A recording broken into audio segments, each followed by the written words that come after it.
Let's read this question. So this question says, in an LCR circuit as shown below, both switches are open initially. Now switch S1 is closed and S2 kept open. Q is the charge on the capacitor and tau is equal to RC is the capacitive time constant. Then which of the following statement is correct? कौन सा statement correct है ये बताना है. Alright, तो चलिए बच्चों देखिए इस क्वेश्चन को स्टार्ट करते हैं. तो इस क्वेश्चन का की कॉन्सेप्ट आप देखिए बच्चों, आरसी सर्किट लिख लीजिए. क्या लिख लीजिए? वैसे ये एलसीआर सर्किट है, ठीक है. बट आरसी सर्किट लिख लीजिए. क्यों लिख रहा हूँ मैं आरसी सर्किट, इस पर भी मैं अभी आता हूँ, ठीक है. इस पर भी अभी हम आते हैं, ठीक है. अब देखिए बच्चों, आरसी सर्किट हमने इस क्वेश्चन का की कॉन्सेप्ट लिख लिया.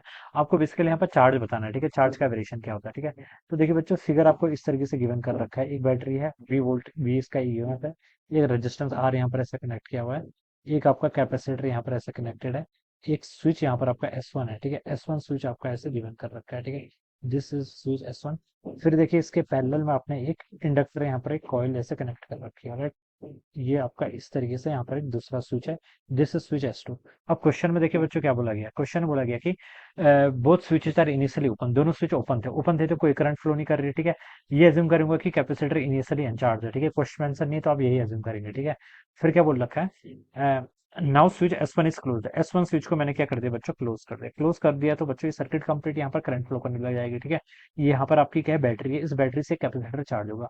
कैपेसिटर पर इस साइड पर आपका पॉजिटिव चार्ज आएगा, इस साइड पर आपका ऐसे नेगेटिव चार्ज आएगा, ठीक है.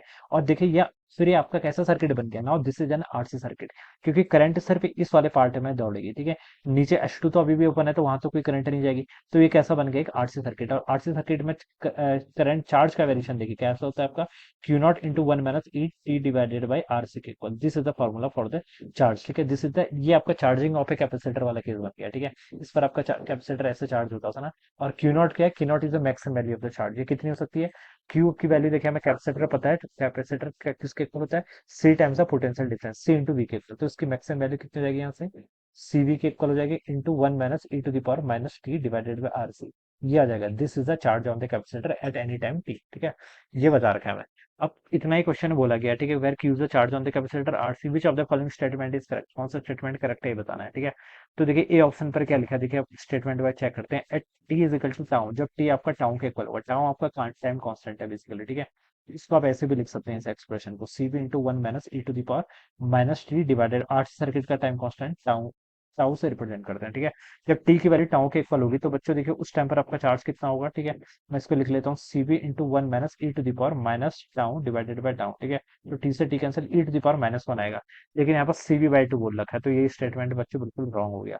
बी पर देखिए क्या है, t is equal to two t, t is equal to two t put कर लीजिए. देखिए अगर टी की वैल्यू आप यहाँ से टू टाइम्स टाउ के इक्वल पुट करेंगे तो C B into one minus e to the power minus two times tau divided by tau, ठीक है. टाउ से टाउ कैंसिल, यहाँ पर C B into one minus e to the power minus two, इतना आपका charge आएगा, ठीक है. ये बिल्कुल करेक्ट है. देखिए बी वाला स्टेटमेंट करेक्ट है. सी पर देखिए t is equal to tau by two put करूंगा तो यहाँ पर आपका e to the power minus one by two आना चाहिए, लेकिन सिर्फ माइनस वन बोल रखा है. तो सी ऑप्शन भी इनकरेक्ट हो जाएगा, ठीक है.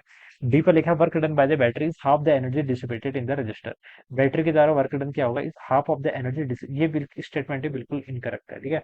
रजिस्टर देखिए इसको ना हम कैसे कैलकुलेट करेंगे, इसके अक्रॉस देखिए कितनी एनर्जी, रेजिस्टेंस के अक्रॉस कितनी हीट डिसिपेट हुई वो कैलकुलेट करने के लिए इसका जो पोटेंशियल, इसमें जो आपकी एनर्जी है माइनस इसमें जितनी एनर्जी स्टोर होगी वो डिफरेंस आपका work done by the register के अक्रॉस आएगा, ठीक है.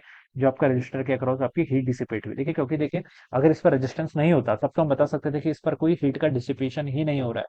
लेकिन यहाँ पर रजिस्टर ऐड कर रखा है और रजिस्टर हमें पता है कैसा एलिमेंट है आपका, एक ये आपका हीट को डिसिपेट करता है, ठीक है.